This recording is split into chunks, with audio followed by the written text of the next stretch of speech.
Welcome, friends. Today, we're doing a final impressions video on the house of Anatole Lebreton. Super. That's right, friends. I am back. I am back to finish up and wrap up on the house of Anatole Lebreton.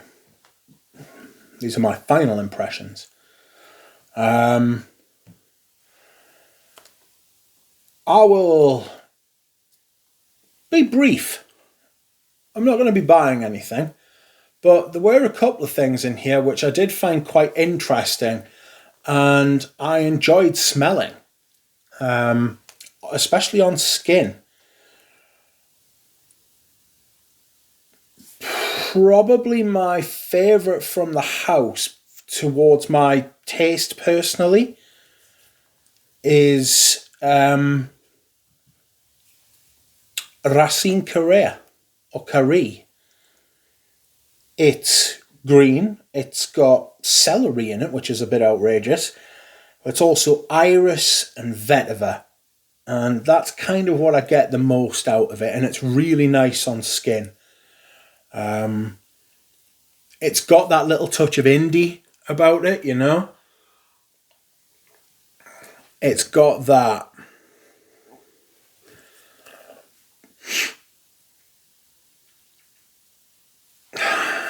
it's not clunky, it's not, because that's a little bit unfair, but it's, if the same perfume was made by someone like Dominic Ropion or Jean-Claude Elena or something like that, I think it would come off better, obviously, because they're fucking some of the greatest perfumers ever, but I just feel like it would be a bit tighter, and these do feel a little bit loose, like most indie houses. One of the ones that surprised me most, but when I tried it on at first, I thought it was glorious on stick, and then I tried it on skin and I thought this goes a bit more feminine than it does on paper, which is to be expected. You're going to get a totally different fragrance on skin than you are on paper. That is the nature of perfume, really. You know, that's why it's always best to try on your skin. And that was Incarnata. Incarnata is a very good fragrance, but it would be good for a female, 30 and up, 25 and up, 30 and up, maybe even older. It does come across a little bit like grandma's laundry, fresh laundry. That big powdery iris thing, it's like that powdery cleanliness. It's classy, it's good quality, and it's something I would recommend to the ladies to try, absolutely, especially if you're into indie and small niche houses. I also have before me Grimoire, which is just such an outrageous name.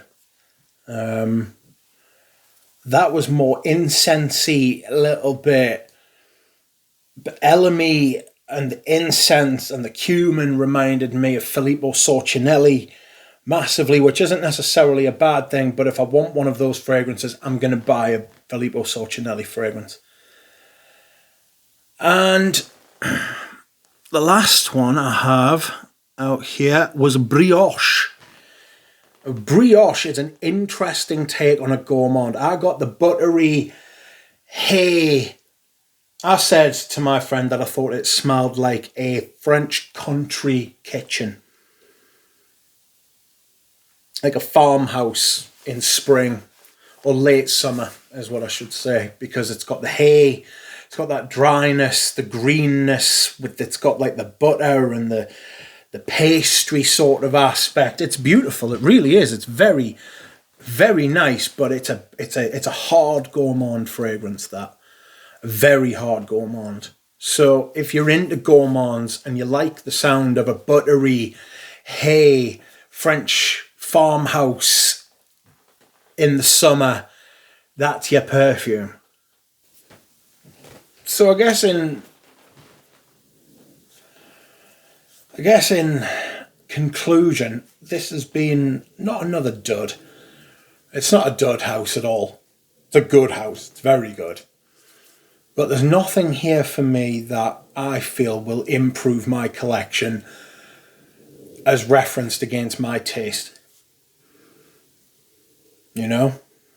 These are well-made indie perfumes, a lot better than most other indie perfumes. And I appreciated them. But there was nothing for me that made me think, God, I've got to have this.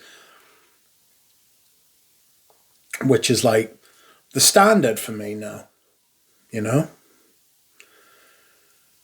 So, I hope you have enjoyed my videos on the house of Anatole Lebreton. I hope you will stick around for when I start my next First Impressions series, and I will see you all then. Bye.